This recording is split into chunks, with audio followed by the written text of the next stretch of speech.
할렐루야, 반갑습니다. 여러분, 오늘도 이 복된 주일에 주의 전에 나온 여러분들을 진심으로 사랑하고 축복합니다. 우리 옆에 있는 친구들 한번 바라보면서 얘기할까요? 친구야, 사랑한다. 한번 서로 인사해 볼까요? 서로 눈을 마주치면서 사랑한다고 안 하고 눈만 마주친 친구들 내가 봤어요. 지금 눈싸움 하는 시간이 아니고 우리 한번 이렇게 다시 한번 얘기해 볼까요? 친구야, 축복해. 이렇게 한번 인사해 볼까요? 친구야, 축복해. 이렇게 인사해 봅시다. 네, 감사합니다. 할렐루야.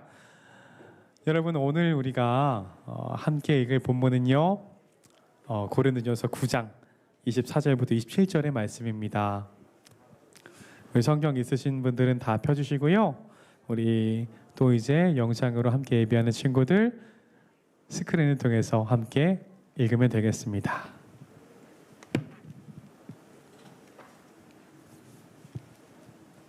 네, 9장 24절부터 27절까지 말씀입니다.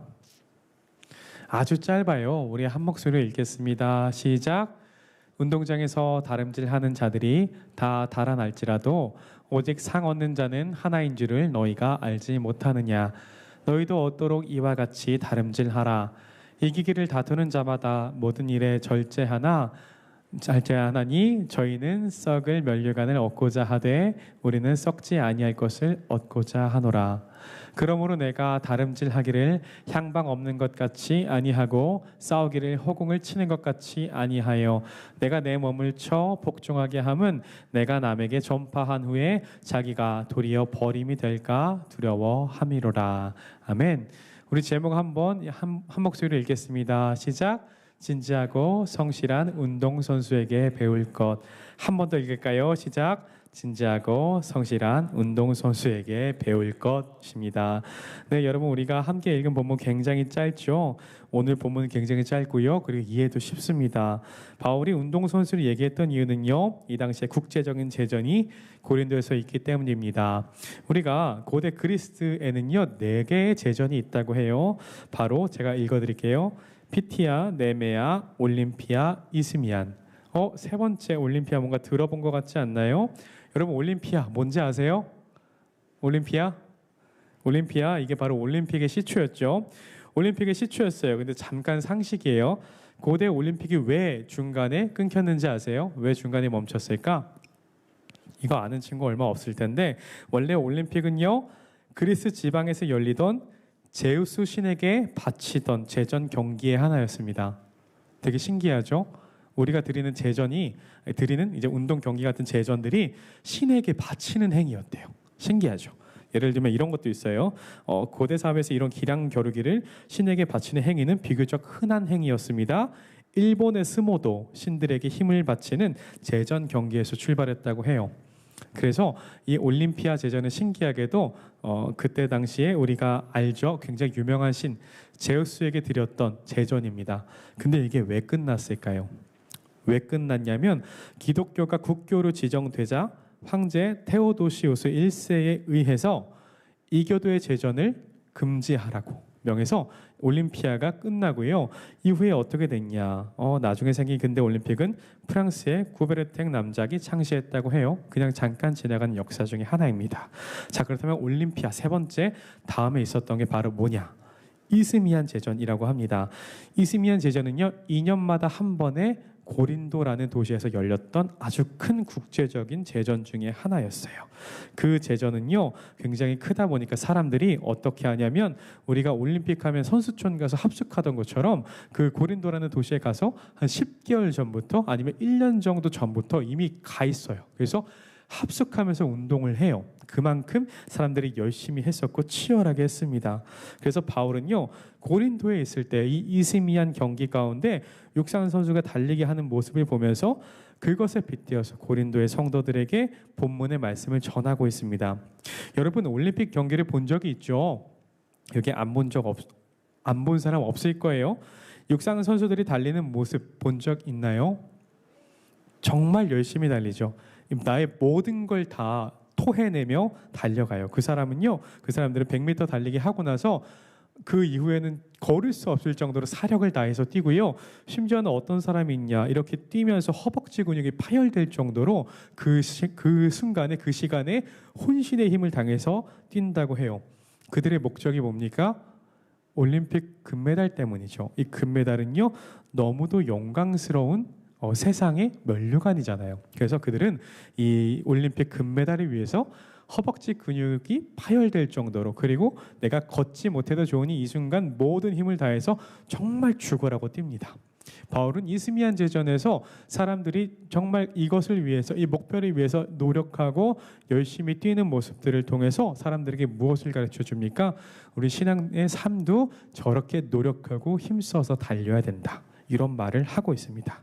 그것이 바로 우리가 함께 나눴던 바로 첫 번째, PPT 한번 보여주시겠어요? 운동선수에게 배울 수 있는 점입니다. 그렇다면 두 번째가 뭘까요? 이 운동선수와 그리스도인이 똑같을까요? 아니요, 다릅니다. 한번 이 차이를 알아볼까요? 이거는 여러분 제가 사진을 못 보여드렸네요. 아이고, 짧게 좀 지나가다 보니까 여러분에게 말씀을 못 드렸는데, 이게 이스미안 제전이래요. 이스미안 제전, 신기하죠? 그 그림들이에요. 이런 식으로 그림이 있었다고 하죠. 그리고 실제로 이게 보면은 면류관인데, 왼쪽은 이스미안, 그리고 오른쪽은 올림피아. 그래서 이런 그 면류관을 준다고 해요. 실제로 이렇게 줬다고 합니다. 자, 그 다음으로 넘어가 보겠습니다. 운동선수와 그리스도인의 차이가 뭘까요? 여러분, 여기에서 바울은요, 방향에 대해서 얘기합니다. 그냥 열심히 달리면 우리가 될까요, 안 될까요? 당연히 안 되죠. 그냥 죽어라 열심히 뛰면은 그거는 그냥 개인의 영달을 위해서고, 뭐 하나님의 영광이 어디 있어? 바울은요, 이렇게 말해요. 무조건 다름질만 하면 상을 받는다고 말씀하는 것이 아니고, 몇 가지 원칙을 제시하고 있는데요. 여기 9장 26절 제가 읽어드릴게요. 나는 다름질하기를 향방 없는 것 같이 아니하고입니다. 여러분, 야구 좋아하는 친구 있죠? 야구에서 그 타자가 투수의 공을 넘겼는데 각도에 따라서 어떤 공은 파울이 되기도 하고 어떤 공은 홈런이 되기도 하죠. 신기한 것은 둘 다 담장을 넘겼는데 어떤 공은 파울이 되고 어떤 공은 홈런이 돼요. 이유가 뭘까요? 방향이 맞지 않아서죠. 방향이 맞지 않아서. 이렇듯 그 야구에서조차도 방향이 맞지 않는다면 그 공이 의미가 없어집니다. 방향이 이렇게 중요하죠. 그렇다면 우리의 삶의 방향은 어디를 향해야 될까요? 이 질문은요, 우리의 삶의 목적이 무엇이냐라는 질문과도 같습니다. 바울은요, 바울이 고린도 전서뿐만이 아니고 다른 쓴 성경에 대해서 한번 제가 읽어볼게요. 빌립보서 3장 14절입니다. 표대를 향하여 그리스도 예수 안에서 하나님이 위에서 부르시는 부름의 상을 위하여 달려가노라. 그리고 고린도전서 10장 31절의 말씀이에요. 그런즉 너희가 먹든지 마시든지 무엇을 하든지 다 하나님의 영광을 위하여 하라. 바울은 우리가 달려가야 할 그 표대, 그리고 우리가 살아야 할 목적이 하나님의 영광이라고 분명히 밝히고 있습니다. 우리는 서두르기 전에 먼저 내가 달려가는 목적이 무엇인지 한번 다시 생각해 보셔야 해요. 삶의 목적이 하나님의 영광을 위한 것인지 아니면 나의 영광을 위한 것인지 다시 한번 생각해 보셔야 합니다. 여러분, 만약에 내가 하나님의 영광이 아닌 나의 영광을 위해 살아가고 있다면 우리는 빨리 다시 한번 돌이키고 방향을 바꿔야 되겠죠. 그대로 달려가다가는 어떻게 될지 모릅니다. 어쩌면 달려간 만큼 다시 되돌아와야 할지도 몰라요. 아무리 빨리 달려가서 엄청난 업적을 이뤘다 해도 그것은 하나님과 상관없는 일이 되어버린다면 의미가 없어집니다. 그래서 우리는요, 방향을 잘 잡고 나아가야 된다는 것입니다. 여러분, 그래서 진지하고 성실하지만 이런 문제가 있어요. 운동선수는 진지하고 성실해요. 그러나 목적, 가로치고 은혜라고 보겠죠. 은혜가 없는 성취는 굉장히 위험할 수 있습니다. 운동선수의 성취요, 그것을 부정하는 것이 아닙니다. 여기 운동하는 친구도 있죠. 운동 말고 공부하는 친구도 있어요. 그들이 추구하는 성취가 다 잘못된 것이냐? 그런 말을 하는 게 아니에요. 그들의 성취 다 필요해요. 진지하고 성실하게 노력해야 돼요. 그러나 우리가 그 하는 것의 목적이 무엇입니까? 하나님의 영광을 위해서, 목적이 없다면 공허하고 상실감이 생깁니다. 이게 무슨 말인지 좀 이해가 안 될 수도 있어요. 여러분, 그래서 제가 어떠한 케이스를 좀 준비해 왔습니다. PPT 한번 보여주시겠어요? 이 사람 혹시 본 적 없을 거예요. 본 적. 이 사람이 누구냐면 이름 써있죠. 타이슨 퓨리예요. 여기는 페리스 퓨리래요. 이 두 사람은요 부부예요. 여기 뒤에 보면 성 있죠. 퓨리라는 성인데 이 두 사람은요 어떤 책을 썼는가? 바로 우울증에 대해서 어떻게 살아야 되는지 그러한 글들을 썼습니다. 주변 가족들, 우울증을 앓고 있는 가족들과 우울증 환자들에게 읽고 힘내라고 낸 책들이에요. 이 사람의 인스타를 보면요 꾸준하게 우울증과 우울증 환자들에 대해서 글을 올립니다. 계속해서 올려요. 이 사람이 했던 말들 제가 좀 읽어드릴게요. 당신이 정상에 있든 바닥에 있든 우울증은 찾아올 수 있다. 많은 사람들은 당신의 우울증이 별거 아닌 거라고 여길지 모른다. 나는 내 평생을 링 위에서 싸우며 살아왔다. 하지만 내 인생 가장 힘든 싸움은 우울증과의 싸움이었다. 그렇기에 여러분의 싸움이 얼마나 힘든지 잘 알고 있다. 내가 200kg의 뚱땡이에서 다시 헤비급 챔피언이 되었다면 당신도 그 싸움에서 이길 수 있다. 이런 내용의 글들을 계속해서 꾸준히 쓰고 있다 그래요. 왜 그럴까요? 왜 그러냐면 바로 이 타이슨 퓨리 본인이 극심한 우울증을 앓았고 계속해서 힘들었기 때문이에요. 이 사람의 인생을 한번 볼게요. 이 사람은요 복수였던 아버지 밑에서 태어났어요. 그 아버지가 이름을 타이슨이라고 지은 이유 우린 다 알죠? 왜요? 타이슨이라는 유명한 선수가 있었잖아요. 그 선수처럼 되라고 이름을 타이슨이라고 지었대요. 그래서 10살 때부터 복싱 훈련을 했고 11살 때 학교를 그만두고 자기 형제들과 함께 아버지 도로 포장 일을 도우면서 근근히 살다가 밑바닥 집시 생활을 하면서 볼 꼴 안 볼 꼴, 할 짓 안 할 짓 하면서 아버지는 다른 집시와도 싸우다가 막 감옥에도 가고 훈련시켜주던 삼촌은 중간에 죽었대요. 그래서 다른 삼촌들도 집시 생활을 하며 별별 범죄에 다 연루되고 깜빵 갔다 나오는 게 일이었는데 이런 생활 속에서 이 사람은요 오직 복싱만을 바라보며 훈련했다고 합니다. 그래서 뭐라고 했냐면 챔피언만 된다면 괜찮다. 다 상관없다. 그래서 20살의 어린 나이에 프로를 데뷔하고요. 승승장구하던 퓨리는 자신이 바라던 세계 챔피언 도전 기회를 얻게 돼요. 근데 세계 챔피언이 그냥 챔피언도 아니고 그 당시에 리니얼 챔피언, 통합 챔피언, 압도적인 막 정상에 있었던 그 사람이래요. 이 사람의 그 챔피언의 자리에 도전을 하게 됩니다. 도전을 하는데 이 도전자는요 엄청난 자신감을 드러내지만요 근데 이 챔피언은 비웃음을 막 이렇게 가졌대요. 왜 그러냐면 그 사람이 그동안 했었던 경기가 어쩌면 좀 우스꽝스러운 경기도 있었고 어떤 자기보다 약해 보이는 사람한테 고전했던 적도 있었다고 해요. 그래서 어떤 게 있냐 여러분 PPT 한번 보여주시겠어요? 이거 있죠. 여러분 이거 보셨어요? 어퍼컷을 자기한테 날리는 사람이 타이슨 퓨리예요. 그러니까 이거 가지고 사람들이 조롱하는 거예요. 야 너는 네 주먹도 똑바로 못하면서 뭔 챔피언이냐. 이거 되게 유명한 짤인데 이런 걸 가지고 막 조리돌림 당하고 놀림 당했어요. 막 이러면서 막 이러는 거죠. 어떤 사람은 이렇게 말해요. 막 무명 선수들한테도 다운을 당하기도 했었던 상황도 있었다 보니까 너는 네 키와 네 덩치만 아니었으면 넌 평범한 선수조차도 안 될 놈이라고. 이렇게 말을 하는 거죠. 근데 이 사람이 이 퓨리라는 사람이 이 블라디미르라는 챔피언의 시합을 준비하는데 퓨리는요 이 시합이 시작되기도 전에 어떤 마음이 들었냐면 자신이 이길 것 같다는 느낌이 들었대요. 근데 그걸 느끼면서 그 감정이 뭐였냐면 기쁨보다는 공포와 공허감이었대요. 이렇게 말하는 거죠. 이기면 이제 나 뭐 하지? 이런 생각이 들었대요. 10년 넘게 그 챔피언의 자리 아무도 넘보지 못했던 그 사람에게 가서 챔피언과 싸워서 어떻게 됐겠습니까? 압도적인 격차로 그 사람을 이기고요. 그 사람은 그렇게 새로운 리니얼 챔피언이 되고 뭐 단체가 정말 많아요. WBA, IBF, WBO, IBO 통합 챔피언, 세계 랭킹 1위 챔피언, 링 매거진 챔피언까지 올랐대요. 그래서 이 사람이 그가 바라던 그 정상에 올랐어요. PPT 좀 켜주시겠어요? 이렇게 정말 많은 챔피언 벨트를 가지고 챔피언이 된 거예요. 들기도 벅찰 만큼의 많은 챔피언 벨트를 들고 카메라 앞에 섰어요. 나중에 인터뷰에서 이 사진을 보면서 스스로가 이렇게 말합니다. 모두들 정상에 선 나를 우러러 보고 있었지만 내 안에서는 죽고 싶은 마음이 들고 있었다. 그의 인생의 유일한 목표이자 모든 것의 이유였던 것이 그에게 주어지자 그의 인생은 목적을 잃고 만 것입니다.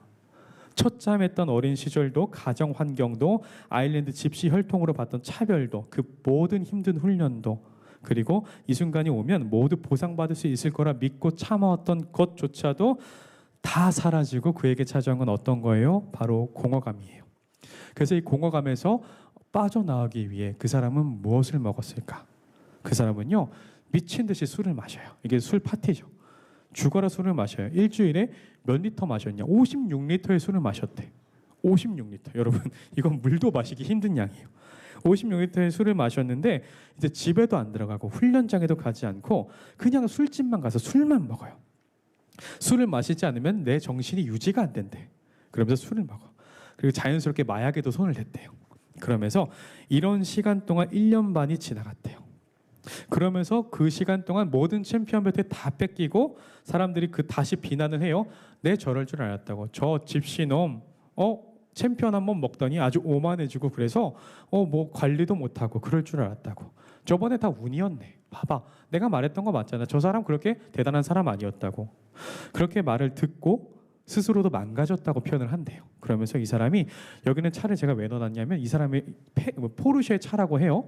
포르쉐인데 그 사람이 차를 타고 죽을까 생각을 했대요. 갑자기 술을 마시고 나서 이 페라리 슈퍼카에 타서 이제 가다가 죽어야지. 그래서 자신이 받은 다리 쪽으로 페라리를 시속 300km로 몰고 갔대요. 300km 몰고 가다가요 넘는 속도로 다리의 가드레일을 뚫고 지나가서 이렇게 다리 밑에 떨어지면 자기는 고통도 느끼지 못하고 죽을 거니까 괜찮을 것 같다고.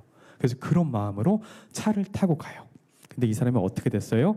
갑자기 그에게 어떤 목소리가 들린대. 어떤 목소리? 갑자기 안 돼. 그러지 마. 너의 가족과 아빠 없이 자라게 될 너의 아이들을 생각해.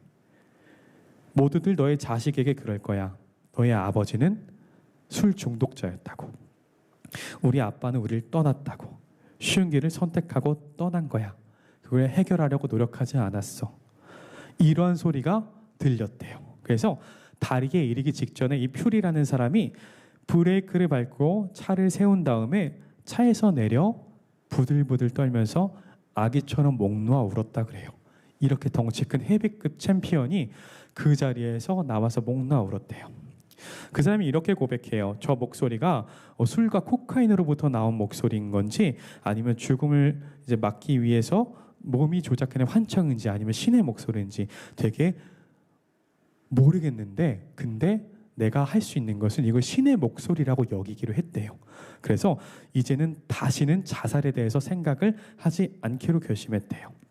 그래서 그가 가장 첫 번째로 한 것은 이 모든 자존심 버리고 나이가 많음에도 불구하고 아버지 손잡고 그 감옥도 갔다 왔던 아버지 가정이 깨졌었는데 아버지 손잡고 같이 정신과로 가서 함께 상담받고 함께 이야기를 했대요. 그 사람은 굉장히 높은 위험도의 자살군이었는데 그렇게 상담을 받으면서 치료하려고 노력했고 가족과 함께 하면서 점점 나아졌다고 해요. 그래서 그 사람이 자신의 태도를 바꾸기로 결심하고 인생을 바꿀 중요한 방법 3가지를 세웠는데 첫 번째가 뭐였냐면 가족. 당연히 가족이라고 말해요. 그래서 1년 반 동안 망나니처럼 굴었음에도 떠나가지 않은 가족들에게 고마웠다고 그리고 앞으로는 가족 중심으로 살겠다고 고백하죠. 두 번째는 종교입니다. 하나님과 동행한다. 다리에서 목소리를 들은 후에 퓨리는 더욱더 열심히 교회에 나가서 기도했다고 해요. 그래서 오늘 경기가 끝나고 예수님께 감사한다고 이렇게 또한 고백하고요. 또 우리가 더욱더 부드러워지길 원한다고 하죠. 그래서 경기 시작 전에 함께 모여서 기도를 하기도 한대요. 세 번째는요. 이 사람이 했었던 거 다시 할 수 있는 목표를 세우고 열심히 한다.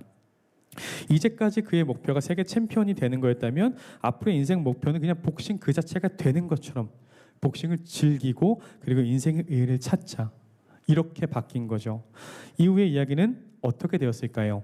이 사람은요 다시 1년 후에 어떻게 되었을까요? PPT 한번 보여주시겠어요? 예, 가족이죠. 이렇게까지 망가졌던 몸이에요. 근데 이렇게 다시 재기를 시작하고 통나무 들고 뛰죠. 그래서 어떻게 됐냐? 재기를 해서 다시 챔피언이 돼요. 어떻게 되었냐면 WBC 챔피언이 되었고요. 링 매거진 챔피언 인정받고 세계 랭킹 1위의 챔피언으로 인정받으며 다시 정상에 섰습니다. 이 사람의 이야기가 주는 교훈은 무엇입니까? 분명히 향방 없이 달려간다면 그 목적을 이룰지라도 목적 없는 성취는요, 삶 가운데 독이 될 수밖에 없습니다. 챔피언이 되었을 때 이제 난 뭐 해야 되지? 라고 나타났던 공허감. 그러나 지금은요, 그 가운데 살렸던 신의 목소리, 하나님의 인도하심 가운데 주님의 그 뜻, 하나님께 그 주신 방향으로 나아가면 내가 복신 그 자체를 즐기면서 할 수 있는 게 무엇이 있을까? 다시 나타난 결과가 뭡니까? 챔피언이 되었고요. 그리고 우울증으로 앓는 사람들, 자살하기 직전의 사람들에게 희망의 아이콘이 됩니다. 그렇게 살면 안 된다고. 그렇게 살지 말자고. 힘들지 말자고. 바울은요, 이것을 뻔히 알고 있습니다. 운동선수처럼 열심히 살아야죠. 당연히 열심히 살아야 됩니다. 우리가 신앙생활을 그냥 시간 지내면 다 될 거라고 생각하는데 신앙의 연차가 쌓이더라도 성장하지 못한다면 우리는 그대로예요. 그러니까 바울은 우리의 몸을 쳐서 나조차도 그렇게 되지 않기 위해 노력한다고. 더 노력하자고. 저 진지하고 성실한 운동선수를 보면서 우리의 신앙도 노력하자고. 그러나 무엇입니까? 26절의 말씀이죠. 우리가 향방 없이 나아가면 안 된다고. 하나님의 그 방향대로 나아가야 된다고. 그것이 참된 복이고요. 그렇게 되었을 때 목적의 성취가 의미가 생기고 의의가 나타나는 것입니다. 여러분, 이제 말씀을 정리하려고 합니다. 우리는요, 성실한 운동선수처럼 노력하되 하나님을 향한 방향을 절대로 놓치지 말아야 합니다. 여러분 믿으십니까? 여러분 믿으십니까? 아멘으로 화답해 주세요. 여러분, 세상에서 성취를 위해서 절대 노력하지 말라는 그런 말이 아닙니다. 우리의 성취는요, 그 방향이 하나님 중심으로 설정되어 살아가야 하는 그런 사람들입니다. 그렇게 방향 잃은 성공은 공허함으로 찾아올 수밖에 없습니다. 절대 잊지 마십시오. 더욱 성실하게 노력하며 하나님께로 나아가는 삶, 이것이 참된 복이며 은혜이며 진정한 성공입니다. 이러한 진정한 성취를 이루는 우리 중등부 아이들이 되기를 간절히 소망합니다. 우리 함께 찬양하기 원합니다. 우리가 찬양할 때요, 항상 하는 얘기잖아요. 찬양 가사의 고백이 삶의 고백이 되길 원합니다. 우리가 예수님을 더욱더 사랑하고 예수님을 더욱더 원하고 예수님의 은혜가 삶 가운데 넘쳐나는 이러한 삶의 고백이 나타나기 소망합니다. 우리가 기쁨으로 나아가는 아주 복된 이 시간이 되길 소망합니다.